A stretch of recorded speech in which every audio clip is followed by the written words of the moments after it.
Let's go to the English city of Newcastle and speak to Senior Fellow at Keele University, Matthew Wyman, who specialises in Russian politics, public opinion, electoral politics and political education. The perfect person to speak to, Matthew.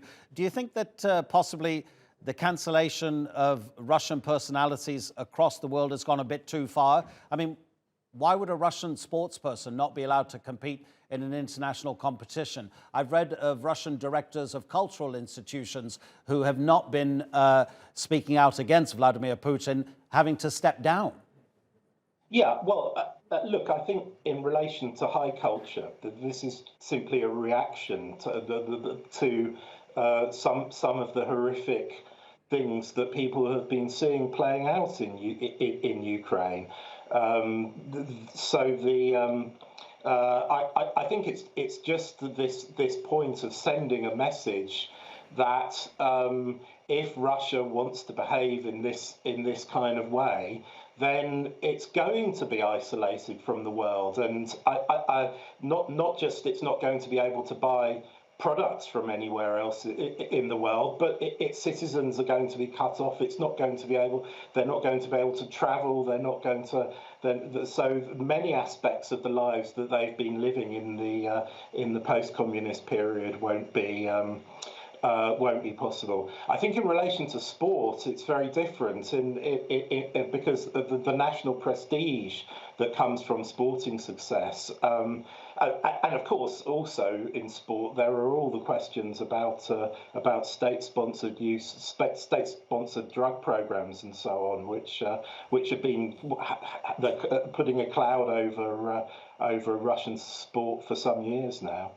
What would the aim be in terms of sanctioning non-state actors, individuals, in other words, people who are not involved in anything to do with public life in Russia? I mean, would the idea be to upset people so much, to change their lifestyle so much that they gather and start to demand an end to Vladimir Putin's presidency? Well, yes. Look, I think that obviously one objective of all this kind of use of self-power is that anything that can achieve regime change in Moscow would be seen to be a good thing. Of course, it's the Russian people's choice. You know, as your Moscow correspondent put so well, do people want to preserve the gains of becoming part of a globalized economy, or do they want Russia to become another North Korea, a kind of rogue state in the international arena?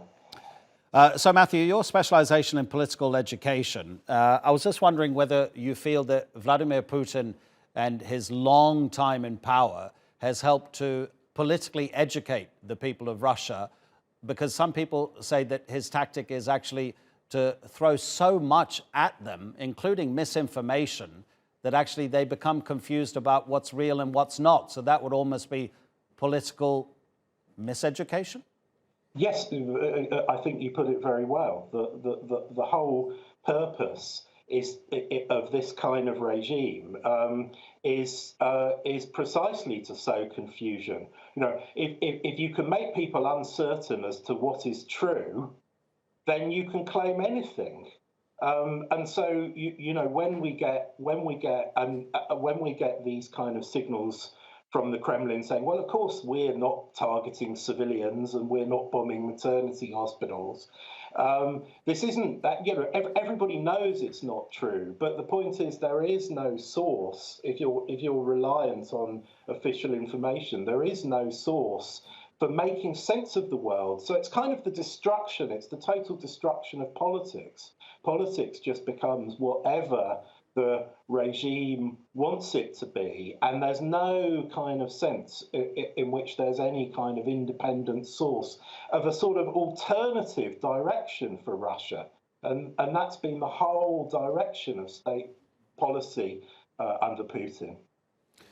And when the Russians accuse the West of cancelling its culture, the same, I presume, could be said of the Kremlin cancelling its own citizens. I mean, how else do you describe the treatment of activists like Alexei Navalny, who the Kremlin is trying to almost turn into a non-person? Yes, for sure. I mean, I think the whole purpose is to it's really to create a confusion and a sense of there being no alternative to the strong hand which is in charge at the moment. So absolutely cancelling their own citizens in the sense of Putin's complete dismissal of any kind of notion of popular rule. You know, as far as he's concerned, the masses are ignorant and gullible and easily led, and that's true everywhere. And so from his point of view, it's important that he's the one who's doing the fooling and leading people in the direction that he wants to take the country. And I suppose in his worldview, if he doesn't, somebody else will. He's certainly always accusing other people of doing this kind of thing. Matthew, really appreciate it. Thank you so much indeed. So interesting to hear your view on this story about how the Russians are going about dealing with the fallout from their military action in Ukraine. Matthew Wyman from Keele University.